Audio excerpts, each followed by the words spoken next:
good are the Ravens? Like I felt like their defense had kind of a newfound energy. Granted, it was Pittsburgh week last week. How good is this team? Yeah, their defense has got, they got some veteran guys on there, especially up front. I mean, there's some experienced coaching staff guys there that have played good football before. An experienced quarterback. It's one of those things that I kind of look around. There's half a dozen teams that are kind of like this in the NFL where they don't have like just a knockout record. They're not the Dallas Cowboys right now. They're not the hot team, but they're a good football team that has the ability to play good defense, and their quarterback's going to keep them in a lot of games. And if they can stay healthy, they'll be in there at the end of the thing. So it's just a long season. That's kind of the thing people get caught up in. We like to see the flashy team and who's exciting right now, but man, we're only halfway through this thing. So Baltimore Ravens have plenty of talent. They have guys that can go out and make plays, and it'll be fun to watch this thing progress. You kind of actually led me one of the places I want to go. Let's get to the Dallas Cowboys, okay? Because I think what you know well from not just your own playing days, but obviously watching and analyzing this league is like, look, it's not just one player. So Dak has the benefit of not just an outstanding running back, but Ezekiel Elliott's also really good in pass protection. Yep. He's got a great safety blanket or safety net in Jason Witten. Right. They've protected him a little bit with the routes they've run, as well as Cole Beasley's having an outstanding season. And when he has Dez Bryant, now you got a big playmaker as well. And then you give him arguably the best offensive line in football. So here's the question. And when you start playing well, you have a ton of confidence, and you're going to play above your actual normal level. At this point in his career, how good is he actually?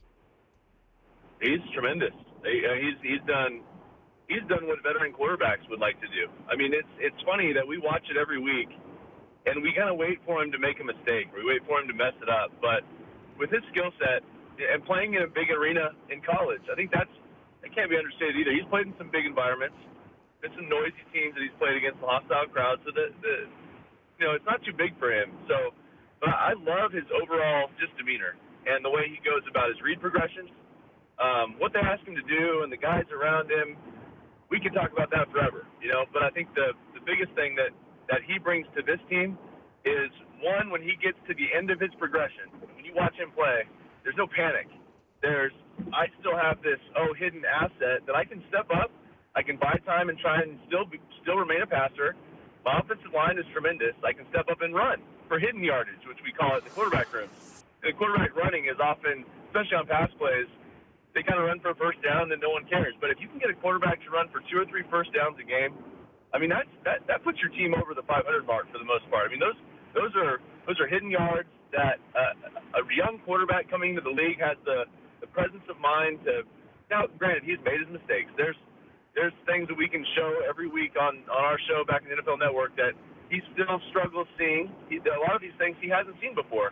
He's forced some things down in the red zone, but it happens faster down there. The field's twice as wide as it is deep. So, I mean, you got to kind of spread them out, and then the game just happens faster there. So that's the one area. If I had to nitpick the kid, is he just doesn't have the experience, and he's a rookie. So that's going to come. But what I see, from what they've done with him, from Scott Linehan to Jason Garrett, those guys get it, and they know what they're asking them to do. It's not rocket science out there. They're running base concepts, and we watched them run last week. Just a simple zone read, boot action. You got a flat guy, you got an over route, and you got a comeback, and he hits the comeback, and they get a 20-yard gain because their offensive line's great. Zeke has played outstanding. There's a threat to the run, and he's taking full advantage of it. It's a lot of fun to watch. Okay, so now I fast forward to the playoffs, and they figured out some of the stuff you're doing. He has a little bit more experience, but are you more likely to win with him or win with a healthy Tony Romo in the playoffs? And that's the question we all ask. I mean, and it's not just on camera. It's not just on your show. It's when we're sitting in the green room, and me and LaDainian Tomlinson and Kurt Warner were sitting there like, what do you do? What do you do? Did you put Tony in because he has the experience? I mean, honestly, they built this football team for Tony Romo to succeed. And it just so happened that Dak was there, and they picked him, and he turned out to be a great quarterback. But you asked the exact right questions. What do you do? I think that's why you see the head scratching. Jerry Jones kind of goes back and forth. It's a tough decision, and we keep saying, let's wait and let's see. I think you're almost, honestly, and I've said this before, you're almost exactly in the same position. I get that Tony Romo is not Peyton Manning, but it's the same position that Gary Kubiak found himself in with the Broncos last year. And you got a young quarterback that came in, he played well, and you got a banged-up veteran guy that you know can do it. And what do? And what happened with them is Brock struggled a little bit, and they ended up pulling him. They put in Peyton Manning, and the rest is history. And I think that is honestly the only answer that you can give if you're a Dallas Cowboy coach, if you're Jerry Jones. It's the only possible scenario right now because Dak has struggled in games.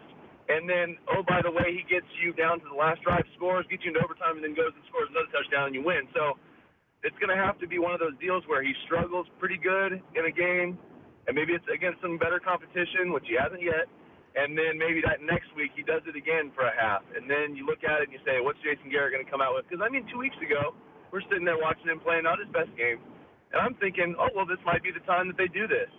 So I think that's still lingering out there, but I don't think that there's ever going to be a situation where all of a sudden you hear out of Dallas, oh, Tony Romo's healthy, he's going in. Right. I think it's going to have to be Dak plays bad, and then he goes into the next game and he struggles, and he just doesn't have enough to get where they want to go. But that's kind of the only way I see it happening.